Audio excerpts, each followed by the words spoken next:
ایک وقت ایسا آیا کہ اللہ تعالیٰ نے حضرت ابراہیم کو بہت زیادہ مال عطا فرمایا. اتنے اونٹ گنے نہیں جاتے، گائیں اتنی زیادہ کہ شمار نہیں ہوتی، بکرے بکریاں اتنی زیادہ کہ شمار، بہت زیادہ مال اللہ نے عطا فرمایا. اور ابھی کچھ عرصہ پہلے آپ پیچھے جائیں نا تو جو لفظ مال تھا وہ روپے پہ تو بولا ہی نہیں جاتا، وہ جانوروں پہ بولا جاتا. بہت زیادہ مال اللہ نے دیا، بکریاں، گائیں، اونٹ، بیل، بڑا کچھ. رب کریم نے فرشتوں سے فرمایا کہ واتخذ اللہ ابراہیم خلیلا، ابراہیم میرا دوست ہے. تو فرشتے کہنے لگے یا اللہ جسے اتنا کچھ دیا جائے اس نے دوست تو بننا ہی ہوتا ہے، تو نوازا ہی پڑا ہے، اتنا مال، اتنے کھیت کھلیان، اتنا کچھ. اللہ کریم نے فرمایا جاؤ آزمائش کر لو، امتحان لے لو. فرشتہ امتحان لینے پہنچ گیا. حضرت ابراہیم کے جانور چر رہے ہیں چراگاہ میں، حضرت ابراہیم بھی ہیں، غلام بھی ہیں، بہت بڑا ریوڑ ہے. آپ تشریف فرمائیں. ایک فرشتہ آیا تو کھیت میں چھپ کے بیٹھ گیا اور بلند آواز سے کہنے لگا سبحان اللہ والحمد للہ ولا الہ الا اللہ واللہ. یہ تسبیح بڑی پسند ہے، محبوب نے ان کی فضیلت بیان کی. اب وہ حضرت سیدنا ابراہیم علیہ السلام کھڑے تھے تو وہ کھیت میں بیٹھ کے تسبیح پڑھنے لگا سبحان اللہ والحمد للہ ولا الہ الا اللہ. حضرت ابراہیم کہنے لگے یہ میرے رب کا نام کون لے رہا ہے؟ بڑی اس کی میٹھی آواز ہے، بڑی، کون ہے؟ ڈھونڈنے لگے، گھومتے گھومتے اس کے پاس چلے گئے. فرشتہ انسانی شکل میں، تو میرے رب کا ذکر کر رہا تھا؟ اس نے کہا میں ہی کر رہا تھا. فرمانے لگے یار ایک دفعہ پھر نہیں کرتا؟ تو کہنے لگا ابراہیم پہلے تو میں اپنی مرضی سے کر رہا تھا، تو کہتا ہے تو پیسے لگیں گے، پیسے ہیں تو کر دیتا ہوں. حضرت ابراہیم کہنے لگے بول تو کیا لے گا؟ میرے اللہ کا ذکر سنانے کا کیا لے گا؟ کہنے لگا جتنی بکریاں آپ چرا رہے ہیں ساری دے دے تو میں اللہ کا ذکر سنا دیتا ہوں. آپ نے فرمایا بس جا تیری ساری ہوئی میرے رب کا ذکر سنا. اور پھر شروع ہو گیا سبحان اللہ الحمد للہ ولا الہ الا اللہ واللہ اکبر. حضرت ابراہیم علیہ السلام کیف میں یار پھر ذرا سنا، نہ علما وچ پھسا سانو، تو یار دی گل سنا سانو، ذرا دوبارہ سنا.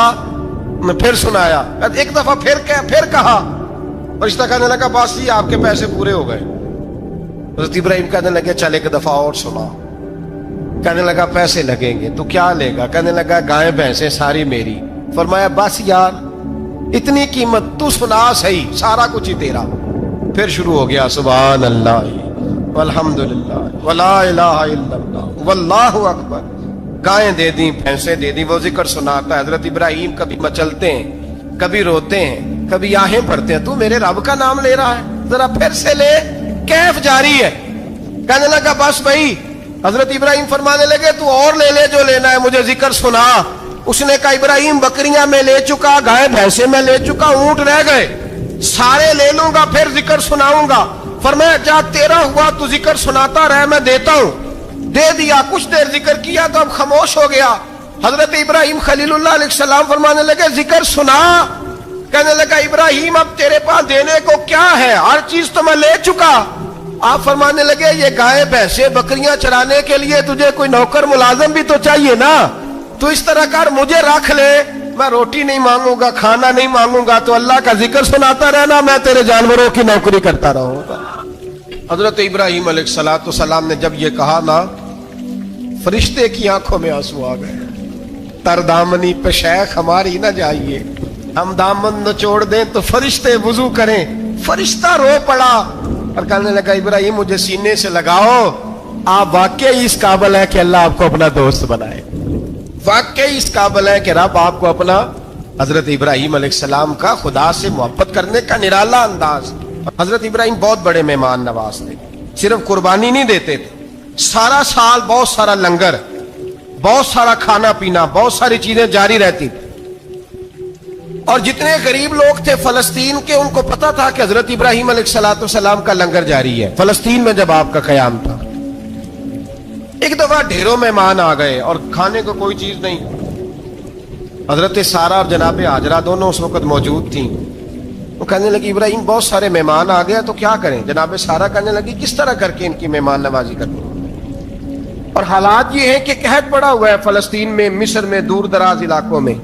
حضرت ابراہیم کہنے لگے یہ اللہ کے مہمان ہیں اور ہمیں رب کریم کا بندہ سمجھ کے آ گئے، اللہ ہی بندوبست کرے گا. فرمانے لگے میرا مصر میں ایک دوست ہے، وہ قحط کے دنوں میں غلہ جمع کر لیتا ہے، میں اس کی طرف پیغام بھیجتا ہوں، مجھے امید ہے وہاں سے غلہ ملے گا۔ 2 3 5 اونٹ والے غلام بلائے اور ان کو کہا کہ جاؤ غلہ لے آؤ مصر کے دوست سے۔ وہ لوگ کہتے ہیں ہم غلہ لینے گئے، وہاں جب پہنچے تو حضرت ابراہیم خلیل اللہ علیہ السلام کا پیغام دیا تو آپ کا وہ دوست کہنے لگا غلہ تو بے شمار تھا، مجھے خبر نہیں تھی کہ حضرت ابراہیم کا پیغام آئے گا، تو میں تو سارا تقسیم کر چکا ہوں، لوگ لے گئے، اب تو کوئی شے نہیں۔ اب وہ خالی آ گئے 5 کے 5 اونٹ۔ جب خالی آئے تو حضرت ابراہیم کی حویلی کی دیواریں چھوٹی چھوٹی تھیں، ان غلاموں میں سے، خادموں میں سے، آپ کے ان چاہنے والوں میں سے ایک کہنے لگا یار وہ غریب تو انتظار کر رہے ہوں گے کہ غلہ لینے گئے، ہمیں روٹی ملے گی۔ چھوٹی چھوٹی دیواریں ہیں، وہ جب دیکھیں گے نا خالی آ گئے تو انہیں تکلیف ہوگی، اس طرح کرو بوریوں میں ریت بھر لیتے ہیں، ریت بھر کے لے جاتے ہیں، بعد میں اندر رکھ کے انہیں سمجھا بہلا لیں گے یا حضرت ابراہیم کو بتائیں گے، وہ خود ہی ان لوگوں کی دل جوئی فرمائیں گے۔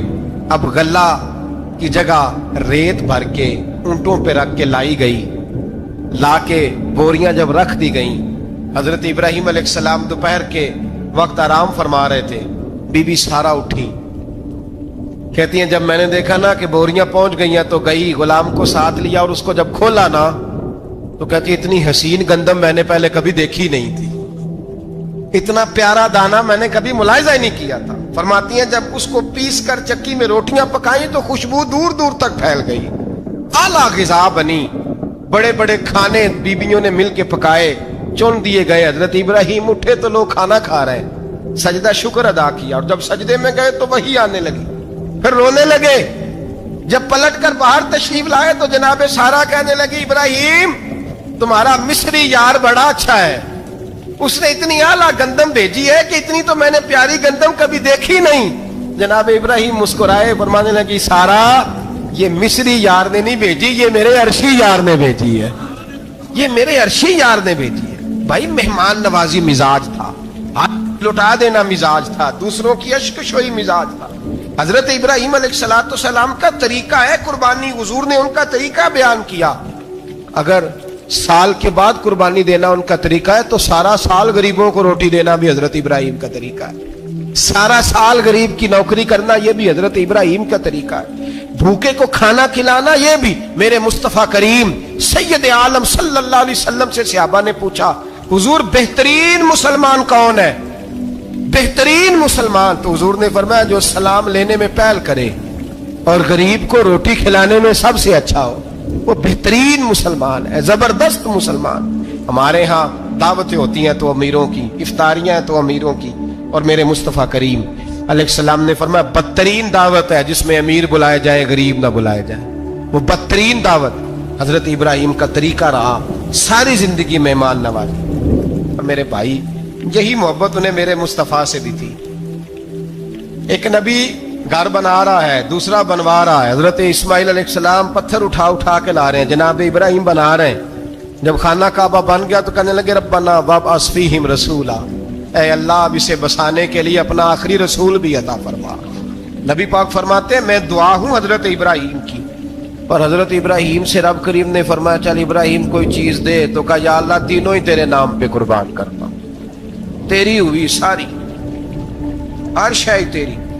حضرت ابراہیم نے دین کے لیے، آپ شہر بابل کے قریب پیدا ہوئے تھے، وہاں سے مصر آئے، مصر سے فلسطین آئے، اور فلسطین سے آ کر کے کعبہ آباد فرمایا۔ زندگی سفروں میں گزری، سفر ایک تکلیف والی چیز ہے، پر حضرت ابراہیم نے وطن چھوڑ دیا، گھر چھوڑ دیا۔ جان بڑی عزیز ہوتی ہے، تو حضرت ابراہیم نے جب دین کے لیے نکلے تو جد و جہد کی، گھر کے اندر بھی گھر کے باہر بھی۔ آپ کے والد کا نام طارق ہے، وہ توحید پرست تھے، ایماندار تھے، پرہیزگار تھے۔ آپ کے چچا کا نام آزر ہے، وہ بت پرست تھے، بت بیچا کرتے تھے۔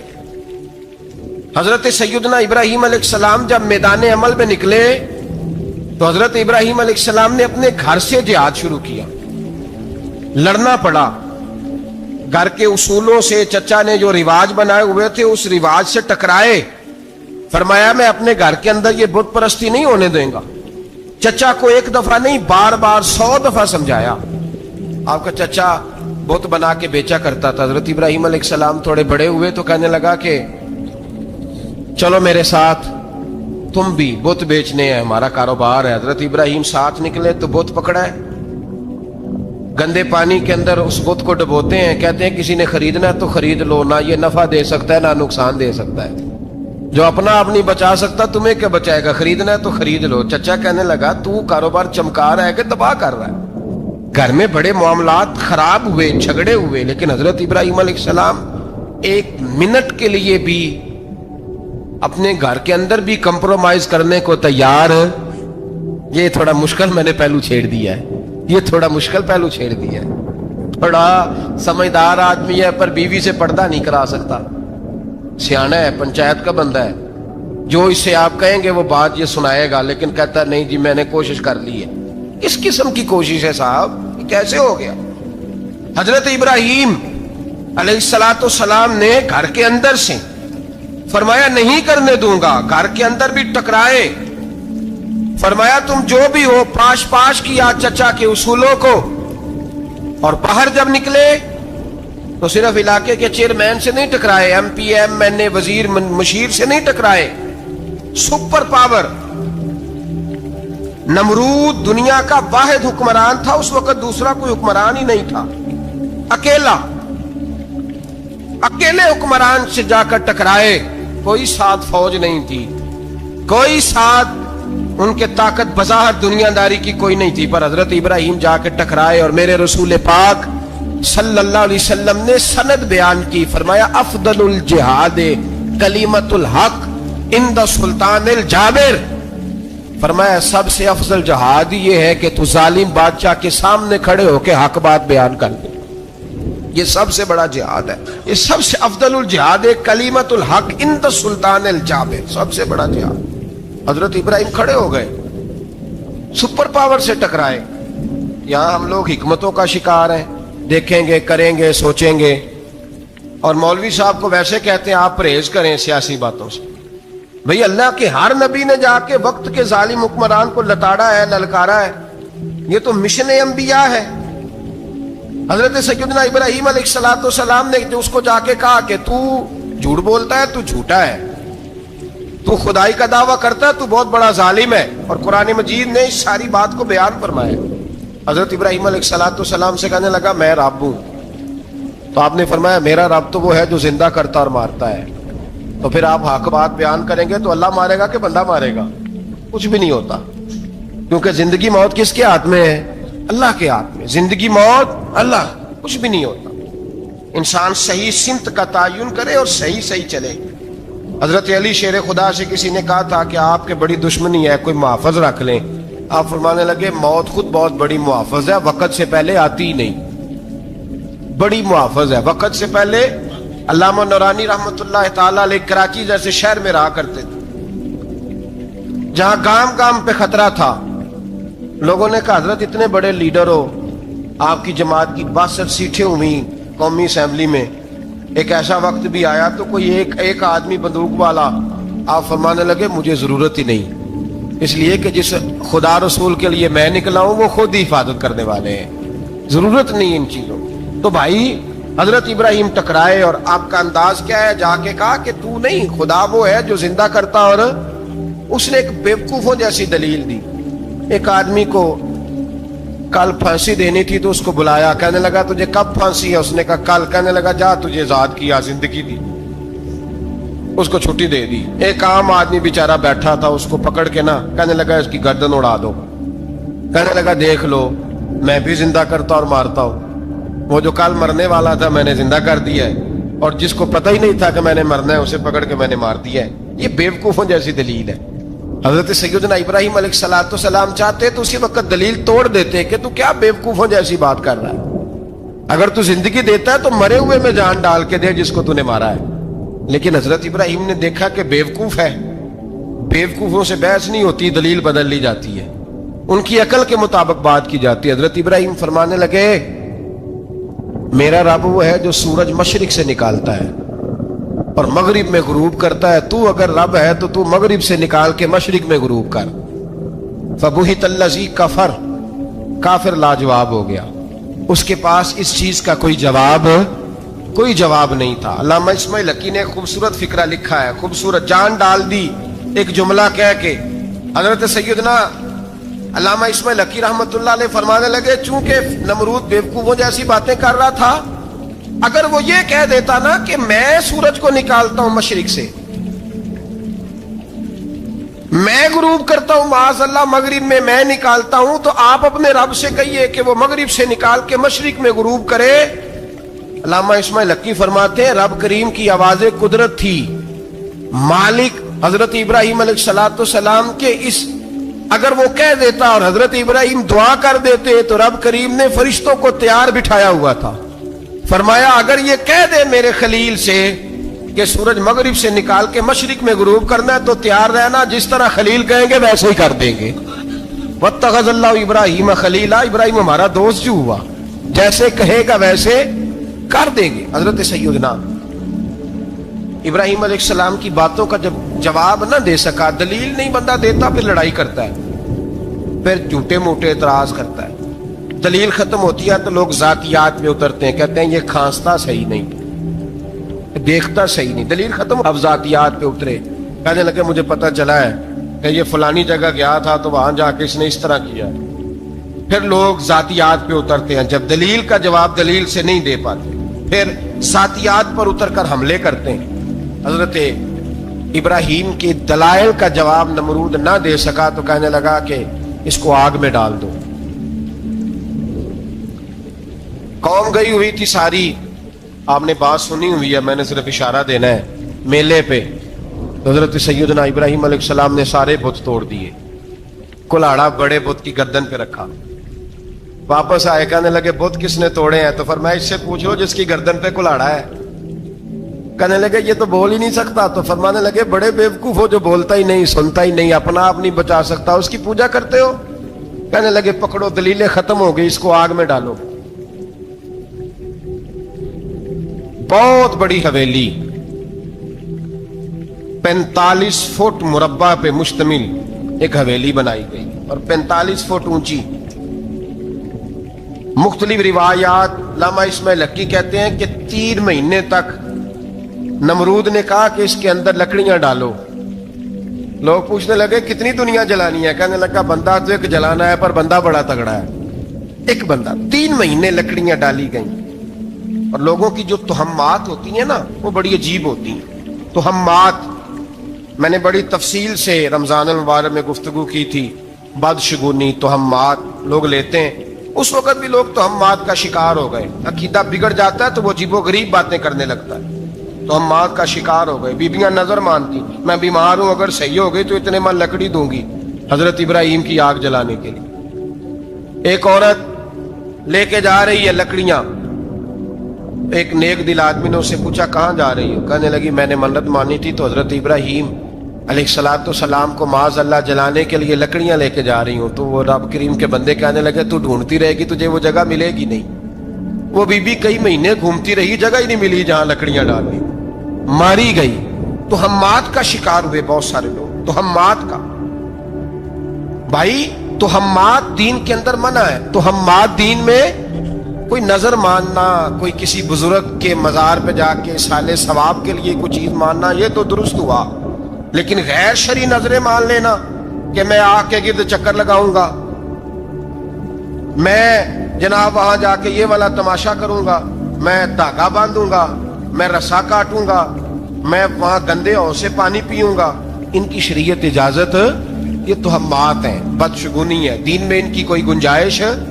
آپ نظر ماننے سے پہلے بھی کسی عالم سے رابطہ کریں کہ میں منت مانگنے لگا ہوں تو کیسے ماننی چاہیے کا طریقہ پوچھیں. ایسے ہی غلط چیز کی منت تھوڑی مان لی جائے گی.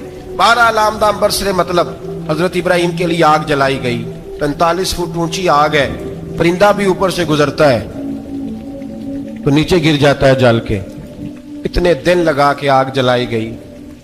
اب حضرت ابراہیم کو جلایا جانے لگا ہے. یہاں تو موجیں ہے نا, جو کسی ادارے کا سربراہ ہے اس کے لیے موج ہے, کسی جگہ آفیسر بن گیا تو موج ہے, پیر صاحب کے لیے موج ہے, علامہ صاحب کے لیے موج ہے, خطیب صاحب کے لیے موج ہے. جلنا کس کو پڑتا ہے؟ وہ علی کوئی نہیں رہا اللہ ماشاء اللہ. وہ لوگ گزر گئے جو تکلیفیں سہ کے کام کرتے تھے, گزر گیا زمانہ. حضرت سیدنا ابراہیم علیہ السلام کو جلایا جانے لگا ہے تو اب اتنی بڑی آگ ہے تو ڈالیں کیسے؟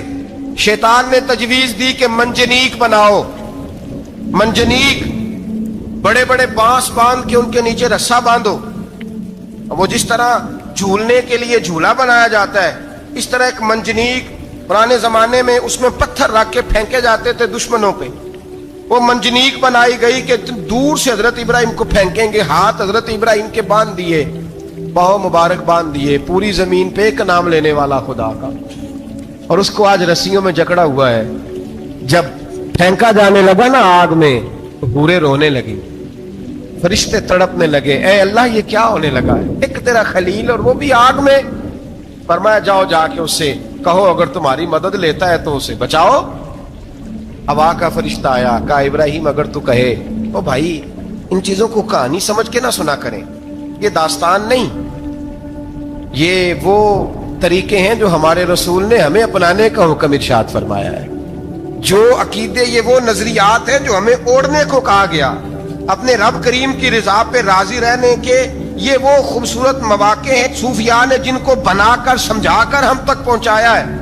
یہ ہے اہل طریقت کی باتیں، وہ کہتے ہیں یار جس حال میں رکھے راضی رہنا ہے۔ حضرت ابراہیم علیہ السلام کو پھینکا جا رہا ہے، فرشتہ آیا، اے اللہ کے خلیل اگر حکم دو تو اتنی ہوا چلاؤں کہ نمرودی جل جائیں سارے، آگ ان پہ پھینک دی جائے۔ آپ نے فرمایا تو جا، تجھ سے مجھے کوئی کام نہیں۔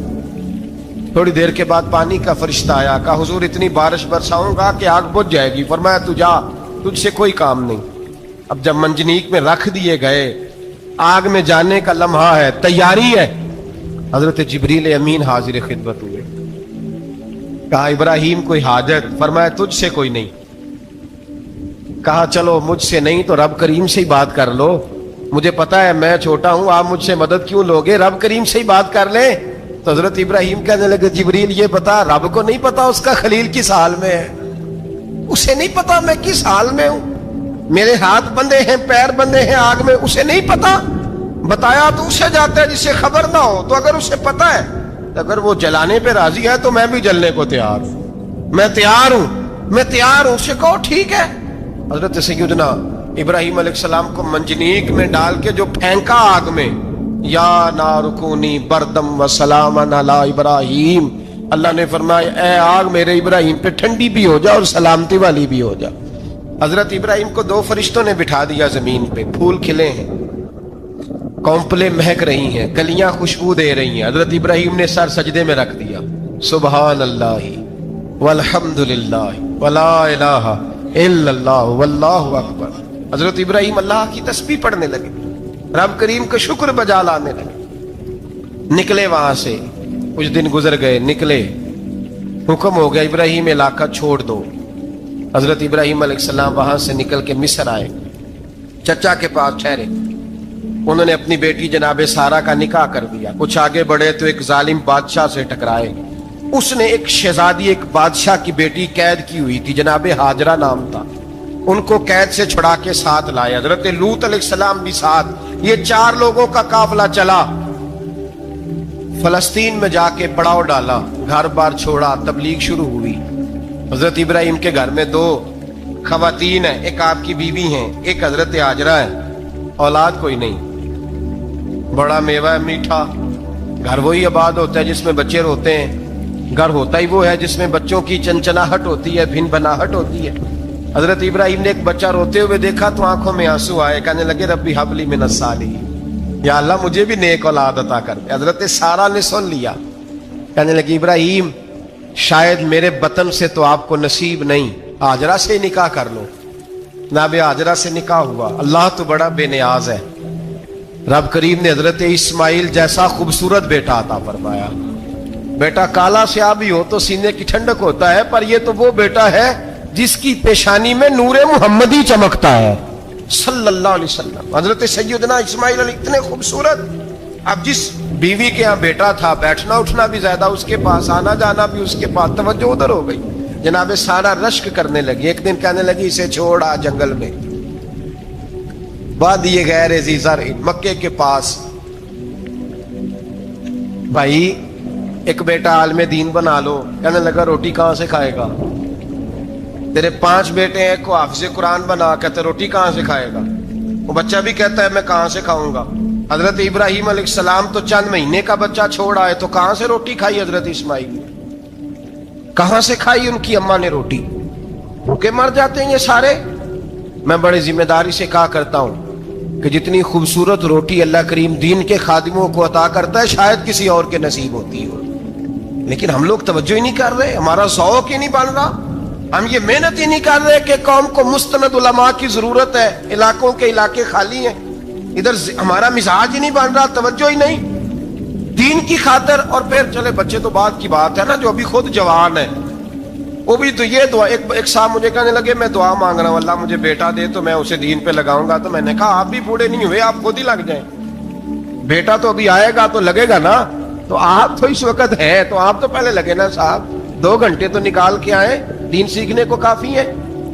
آپ اتنی لمبی سوچ رہے ہیں کہ بچہ آئے گا تو بڑا ہوگا تو وہ جائے گا تو دیکھی جائے گی, ابھی تو آپ ہیں تو آپ تو آؤ. حضرت ابراہیم نے بچہ وہاں چھوڑا. یہاں سے جو عمرہ کرنے لوگ جاتے ہیں نا, جو حج کرنے جاتے ہیں, ان کو پتا ہے کہ وہاں دنیا کی ہر نعمت ملتی ہے, پھر بھی ڈبل ٹرپل پیسے لوگ جیبوں میں ڈال کے جاتے ہیں. حضرت ابراہیم جب وہاں لے کے گئے تو کوئی انسان نہیں تھا, پانی کا قطرہ نہیں تھا, 2 کلو کھجوریں, ایک مشکیزہ, بیوی کو تھمایا. ہمارے گھر میں ہزاروں چیزیں پڑی ہیں, لیکن وہ جو توکل ہے نا وہ ختم ہو گیا ہے. اللہ دے گا, حلال حلال پہ قناعت کرے, جائز جائز پہ بھروسہ کرے, رب کریم عطا کرنے والا ہے, وہ مزاج ختم ہو گیا.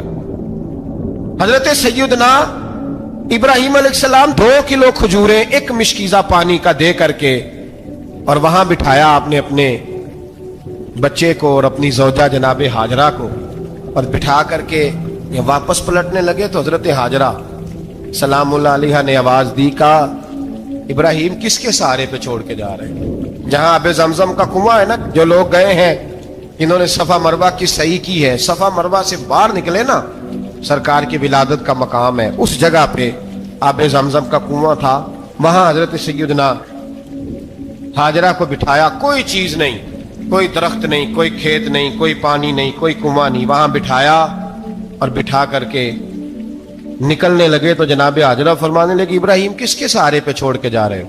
کہنے لگے اللہ کے سہارے پہ. تو پاک باز بی بی نے ایک لفظ پوچھا, کہا ابراہیم یہ میرے رب کا حکم ہے, یہ میرے بس جن کا عقیدہ توحید مضبوط ہو ان کے لیے ایک جملہ کافی ہوتا ہے, یہ میرے اللہ کا حکم ہے. تو جناب ابراہیم علیہ السلام فرمانے لگے ہاجرہ ہاں رب کا حکم ہے. جب یہ لفظ کہے تو چاہیے تھا نا حضرت ابراہیم تسلی دیتے, تو بی بی صاحبہ تسلی دینے لگی, عرض کرنے لگی ابراہیم اگر اللہ کا حکم ہے تو پھر آپ ہماری فکر نہ کرنا, اگر یہ رب کا حکم ہے تو پھر ہماری فکر نہ کرنا, جس رب نے ہمیں یہاں تک پہنچایا ہے وہ ہمیں کبھی بھی ضائع نہیں فرمائے گا, پھر فکر نہ کرنا. حضرت ابراہیم آ گئے, یہ بات آپ نے سنی ہوئی ہے, اشارہ کرنا مقصود ہے. 13 سال میں چلے مان بھی لیا جائے بعض روایات کی روشنی میں کہ آتے جاتے بھی رہے, لیکن مکمل دیکھ بھال اپنے بچے کی پرورش میں پورا حضرت ابراہیم علیہ السلام کا کردار, سارا کردار ماں کا تھا. میں جب خواتین کے بارے میں کوئی بات کرتا ہوں تو میں آپ کو اکثر کہتا ہوں کہ یہ صرف بیوی کے لیے حکم نہیں ہوتا, یہ ٹریننگ بیٹی کو دینی ہے اور بہن کو دینی ہے, یہ تربیت کریں اپنے گھر میں.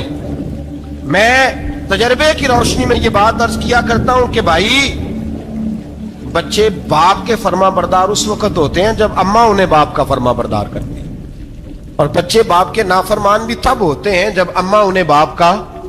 میں نے اپنے کانوں سے سنا ایک دفعہ ایک بچہ اپنے باپ سے کہہ رہا ہے آپ نے تو ساری زندگی باہر گزار دی, پیسے کمانا کون سا مشکل کام ہے, دکھ سکھ تو سارے اماں نے برداشت کیے, سکولوں میں وہ جاتی تھی, فلانا کام وہ کرتی تھی, فلانا کام. اب یہ سوچ اس کی ذاتی تو نہیں, یہ اس کو دی گئی ہے, اور اگر اس کو یہ سوچ دے دی جائے کہ اماں کہے کہ میں تو اپنوں میں رہی ساری زندگی, میں نے تو اپنوں میں وقت گزارا, اور تیرا باپ تو کئی دفعہ جنازے بھی نہیں پڑھ سکا, نے تو ماں باپ ایسے دفن کر دیے, وہ اگر یہ سوچ فراہم کرے تو پھر بچہ باپ کا فرما بردار ہوتا ہے. اور یہ والی روایتیں ہم بیوی کو سناتے ہیں, حالانکہ کس کو سنانی چاہیے بولیے؟ بہن اور بیٹی کو. بہن اور بیٹی کو سنائیں یہ باتیں, ان کو سمجھائیں.